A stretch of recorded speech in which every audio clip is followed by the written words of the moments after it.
Bueno, y a esta hora de la noche tenemos como invitado en nuestro programa a los congresistas Jorge Castro, de Concertación Parlamentaria, y al legislador Alberto Quintanilla, de Nuevo Perú, a quien le damos la bienvenida. Muchas gracias por estar con nosotros en las noches informativas. Buenas noches. Para conversar un poco sobre esta coyuntura y sobre esta situación que nos tiene a todos en realidad un poco preocupados con este desencuentro, ¿no?, entre el Poder Ejecutivo y el Poder Legislativo. Pareciera que no hay cuándo pudieran hablar por lo menos un mismo idioma o por lo menos plantearse objetivos comunes. ¿Cómo ven esta situación actualmente? ¿Podemos empezar por aquí? Perfecto. Bueno, desde mi punto de vista no hay mayores desencuentros. ¿Por qué? ¿No? Porque en el Congreso nosotros somos 130 parlamentarios y nunca nos vamos a poner totalmente de acuerdo. No, yo hablo entre el Congreso y el Ejecutivo, ¿no? Claro, pero al interior no nos vamos a poner de acuerdo. El problema está con el Ejecutivo, que él quiere, entre comillas, domesticar al Congreso. Que no se da en ningún lugar del mundo. En ningún lugar del mundo el que marca la pauta es el presidente y los congresistas tienen que seguir lo que él dice, lo que él quiere. El día de hoy quiero el canal de televisión de esta forma, él lo quiere que nosotros hagamos de pintores. Nosotros procedemos de una elección popular y por lo tanto también cada uno de nosotros, de las diferentes tendencias, sean de izquierda, de derecha, moderado, lo que fuere, tiene su propia forma de percibir el país. Y cuando el gobierno quiere, en este caso Vizcarra, quiere uniformizarnos a todos y ponernos como si estuviéramos en un colegio secundario, a todos el mismo uniforme, eso simplemente es catastrófico, porque quiere que todos pensemos como él. Y para él, nosotros desde nuestro punto de vista, está absolutamente equivocado, porque él cree que con esta supuesta reforma política que no alcanza ni siquiera las bases estructurales de la economía peruana, porque la estructura viene en función de la economía. Aquí, ¿qué nos interesa más? ¿Cómo está el empleo? ¿Cómo marcha la agricultura? ¿Cómo van los problemas en cuanto a las alianzas público-privadas, los peajes? Todo eso es el diario. ¿Ustedes creen que a la población, nosotros trabajamos con el Cono Norte, por ejemplo, el día 30 hay una marcha, una movilización, y que va a dar lugar a la marcha del peaje de carácter nacional, porque este problema va contra los bolsillos de la gente? Pero ¿qué pasa? Aquí el gobierno, con toda la gran prensa nacional que está de su lado, pero no ideológicamente, sino porque hay un dinero de por medio, simplemente se han puesto al servicio y están en un trabajo conjunto de tratar de destruir el Congreso de la República y decir que este es el peor Congreso, cuando eso es falso. Toda la vida los Congresos de la República han sido malos y yo tengo con las pruebas al canto, inclusive, ¿no?, en cada uno de los momentos. Esa denuncia está importante para que usted lo explique un poquito más, ¿no?, de los medios de comunicación que están por dinero, dice usted, al unísono con el gobierno. Eso en un momento le doy la oportunidad para que lo explique un poquito más claramente, porque eso es importantísimo lo que usted está diciendo. Congresista. Bueno, todo el mundo admite que hay una crisis política y social en el país. Hay una suerte en la economía de paralización creciente y además hay una corrupción que ha corroído todas las esferas del Estado, Poder Ejecutivo, Legislativo y Judicial. Entonces necesitamos una renovación política y necesitamos construir mecanismos que combatan la corrupción. Lo que sucede en este debate nacional y en el Congreso en particular es que hay dos fuerzas, tanto el APRA como el fujimorismo, que no están interesadas en que haya renovación política y tampoco están interesadas en que avancen las investigaciones para conocer la verdad y se determinen los presuntos responsables de las acciones de corrupción que se han cometido en los últimos años en el país. Creo que ese es el problema de fondo. Ahora, la presencia del presidente Martín Vizcarra ayer en el Congreso es una demostración de un intento de hacer presión desde la debilidad. O sea, Peruano por el Cambio prácticamente como partido no existe, como bancada no están articulados, y lo único que les queda es el prestigio y la posición del Poder Ejecutivo a través de la presidencia. Y él ayer fue a decir que no iban a ir. ¿Qué planteamos nosotros como solución? Uno, que realmente todo el país y los parlamentarios se comprometan a discutir la renovación política. Ello requiere hacer un cronograma, poner predictámenes a debate y tomar decisiones. El Perú necesita un cambio profundo y el Perú necesita también un combate eficiente a la corrupción.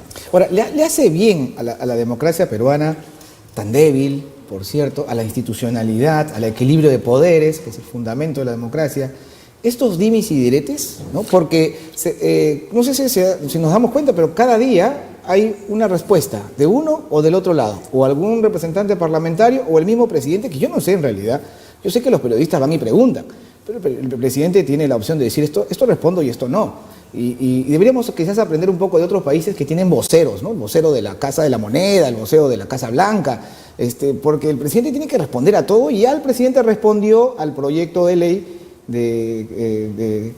reciente que evitaría su reelección, un caso hipotético quisiera postular, ¿no? Y diciendo, bueno, si quieren hacer una ley en nombre propio, o sea, ya hay una respuesta, y ahora para que alguien más también le devuelva la respuesta. ¿Y cuándo acabamos con esto? Como bien tú dices, y creo que toda la población se puede dar cuenta, que con esto, al contrario, terminamos más desprestigiados, no solamente nosotros como Congreso, sino que el Poder Ejecutivo sale totalmente magullado, sino que es sostenido artificialmente por la gran prensa nacional. Artificialmente, porque ¿por qué las encuestas de casi 70% están en la mitad? En el sur del Perú no llega ni siquiera al 30%. Y aquí quien mide el termómetro de cualquier candidato, o también en este caso como presidente de la República, es el sur. Lo que comienza en el sur termina dinamitando todo el país. Y en todo caso la situación es muy clara y concreta. Podemos decir y hablar de la reforma política. ¿Tú crees? Tú eres analista político, porque todos aquí todo el mundo se siente politólogo, porque sabe 4 líneas y ya es politólogo, ¿no es cierto? Entonces habrá que ir al colegio al colegio de politólogos. Bueno, pero para que te des cuenta, en resumidas cuentas, ¿qué queremos llegar? ¿Tú crees que si hoy sale la inmunidad parlamentaria, con eso se solucionan los problemas del país? No, definitivamente eso es no es nada. Pero tampoco hay que ningunearlo. No se trata. O sea, si es un tema de Yo interés. te planteo al revés la cosa. La inmunidad es absolutamente necesaria. Eso. Y que yo le he vivido, nosotros, los que hemos vivido este caso, la fiscalización desde el Congreso de la República, la he vivido y la sigo viviendo. Hemos metido a 2 exalcaldes en Tacna a la cárcel, a un exgobernador. El Ministerio Público los ha terminado liberando después por una mala acusación. Pero vayamos al tema de fondo. Si yo no hubiera tenido la inmunidad parlamentaria, hoy estaría yo en la cárcel. Pero ¿qué pasa en el Congreso? A ver, diga usted, de los 130, ¿cuántos hacen una labor de fiscalización? Y como debe de hacerse. Entonces aquí, los que generalmente dicen no hay que entregarle la inmunidad para quien sea, nunca han fiscalizado ni siquiera en sus propias regiones.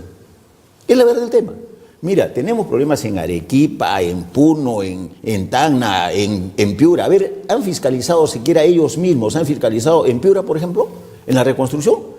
Desde fuera dicen, no, que están trabajando mal, pero aquí el rol es fiscalizador. Nosotros lo hicimos en Tacna. Vuelvo a repetir, los hechos son claros y concretos. Es parte del rol inherente del hasta la fecha tengo 5 acusaciones constitucionales. Bueno, 4 han sido archivadas. En ética tengo 6. Y en el Ministerio Público tengo 7. Una hoy está vigente.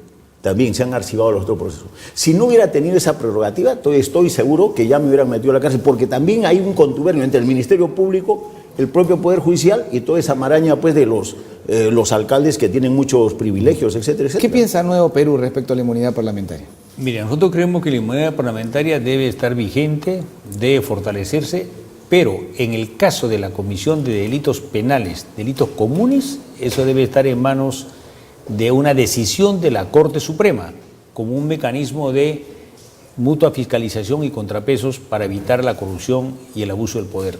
Debe estar en manos del Poder Judicial, pero no de un juez, ni un juez de primera instancia, un vocal de una Corte Superior, sino de la Sala Suprema, de la Sala Suprema, la máxima instancia del Pero Poder Judicial. por ahí iba el proyecto del presidente, ¿no?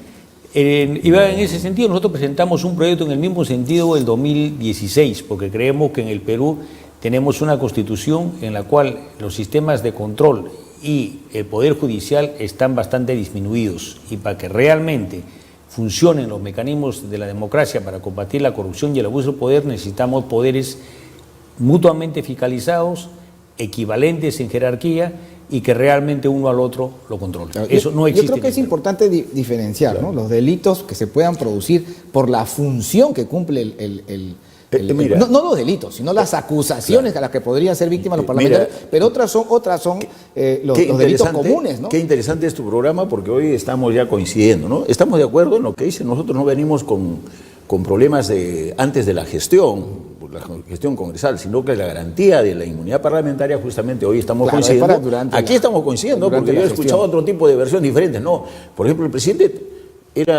no había inmunidad en ninguno de los casos y que todo pasaba al Poder Judicial por la Corte Suprema. Eso nos debilitaba a nosotros tremendamente porque no podíamos hacer procesos de investigación. En este caso, creo que es bueno el programa que tienes porque definitivamente estamos conciliando o por lo menos en una actitud convergente. Bueno, esa actitud convergente. Aquí impulsamos esa pluralidad, ¿no? Y si hay acuerdos, si hay consensos en buena hora. Y eso me parece bien. Hacen bastante y yo lo saludo en este caso la apertura que ha dado aquí el colega Quintanilla, porque es cierto, ¿no? Yo si tengo algún problema antes de mi gestión es indudable que tendrá pues que pasar directamente a la Corte Suprema o ya verá. En ese mecanismo sí no estamos nosotros, estamos en el ejercicio de la función que uno en su función fiscalizadora o no debe tener ningún obstáculo, al contrario, debe ser hasta cierto punto, debe abrirse todas las puertas, inclusive nosotros estamos para que se nos abran las puertas de los ministerios. Por ejemplo, estoy seguro que yendo al Ministerio de Educación nosotros comenzamos a revisar las consultorías y salta todo, y salta todo. Hasta tu amigo Bugas, los Gorriti, los Álvarez Rodríguez, ¿no? Todos los amigos o los enemigos. Yo me he ganado enemigos gratuitos por decirle de manera directa sobre estos temas, porque hemos visto los documentos. O sea, ¿a qué quiero llegar con todo esto? En todo caso, la inmunidad es absolutamente necesaria justamente para el rol de fiscalización en el Congreso, ¿no es cierto?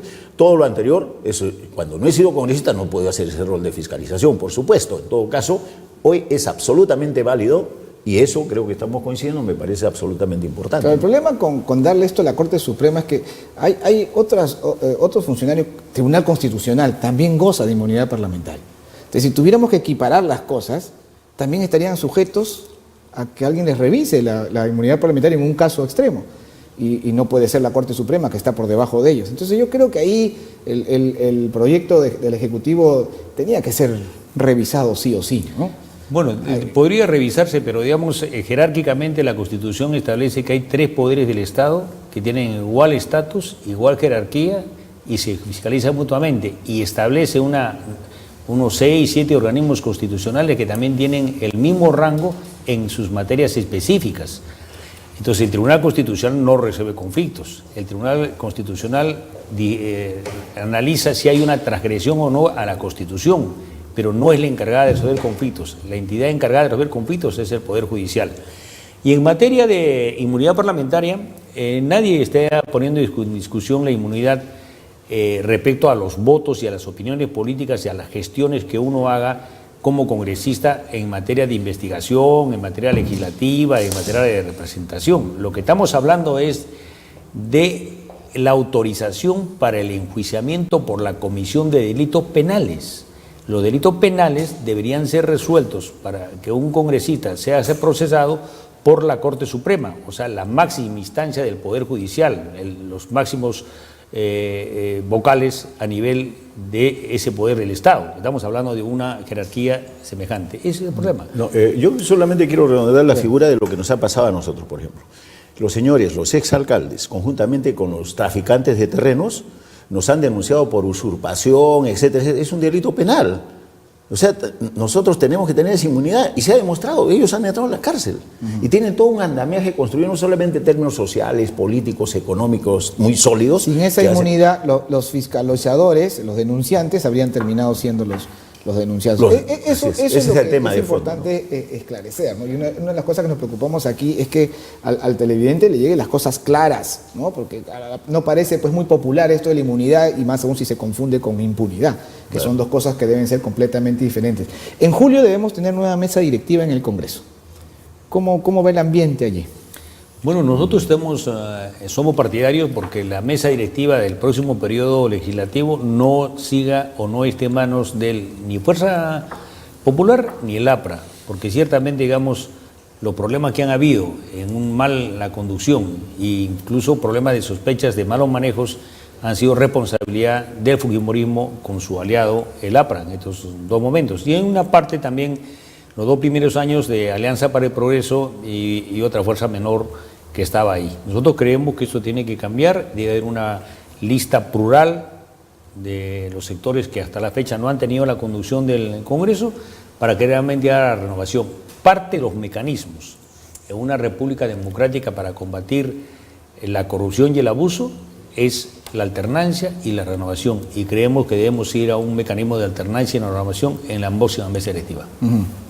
Bueno, creo que también venimos, qué buen ánimo que tiene nuestro colega, porque por lo menos dice ni el Fujimorismo ni el APRA, nosotros somos de concertación parlamentaria y ojalá que ustedes nos apoyen son en el proceso. un poquito, no sabemos cómo identificarlo, de qué color tienen. No, el problema es que cada uno quiere, pues, en el fondo son 11 bancadas, ¿no es cierto? En el fondo cada bancada quiere presidir el Congreso, pero hoy ya estamos diciendo que no sea tal o cual, después van a venir, no, que no sea concertación parlamentaria, que no sea X, que no sea Y, es que cada uno quiere, ese es el apetito normal y natural en la política, sino que no somos capaces de decirlo, sí señor, a nosotros nos corresponde porque hemos trabajado así, porque somos responsables, porque tenemos una propuesta sólida, etcétera, etcétera. Cada uno vende, cada panadero alaba su pan y quiere pues vender lo suyo, pero de ahí a nosotros hacer excluyentes de que no puede ser X, no puede ser Y, bueno, en todo caso, que nos apoyen a nosotros, ¿no? Nosotros hemos creído y nos creemos absolutamente depositarios también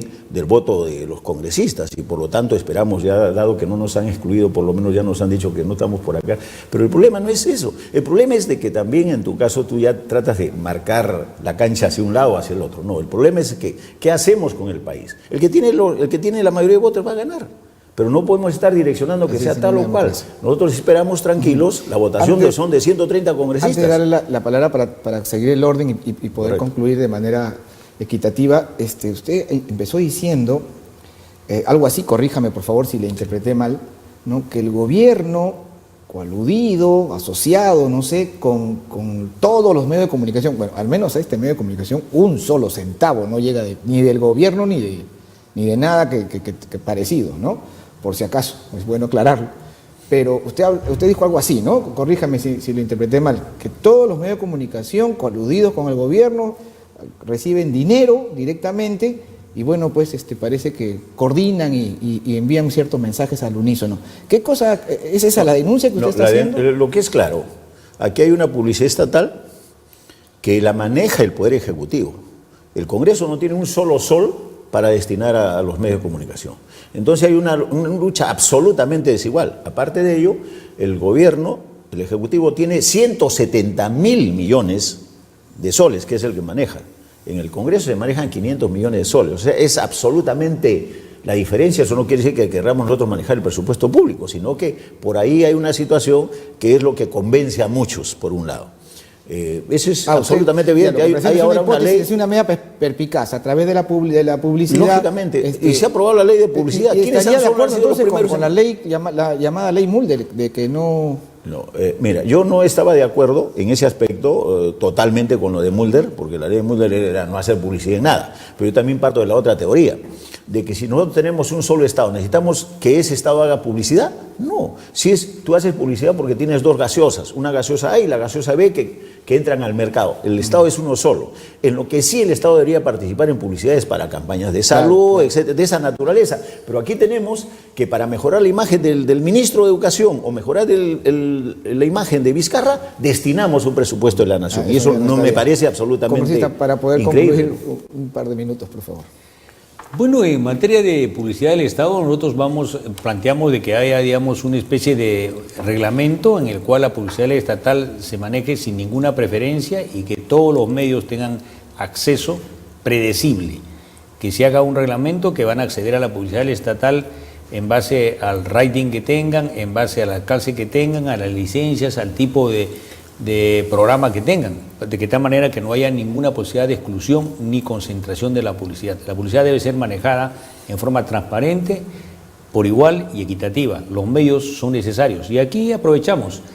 El Estado debe, en mi opinión, tener una reserva en el otorgamiento de las licencias de los usos del recurso de los espectro radioeléctrico, en el cual se le entrega como concesión el 80%, 90%, pero se mantiene un 10%, porque de acuerdo a la Constitución, el patrimonio es patrimonio de la nación, todo el espectro radioeléctrico, y no podemos entregarle en absoluta propiedad privada vía concesión. Yo creo que ahí sería muy importante De acuerdo, modificar ahí eso. hay un... Pero no tampoco ir a una situación de monopolio y el Estado concentre todo. No estamos por eso. Ok, ha surgido un tema nuevo, entonces por discutir ya se tendrá que hacer en otro momento porque el tiempo nos ha ganado. Muchísimas gracias por haber estado con nosotros.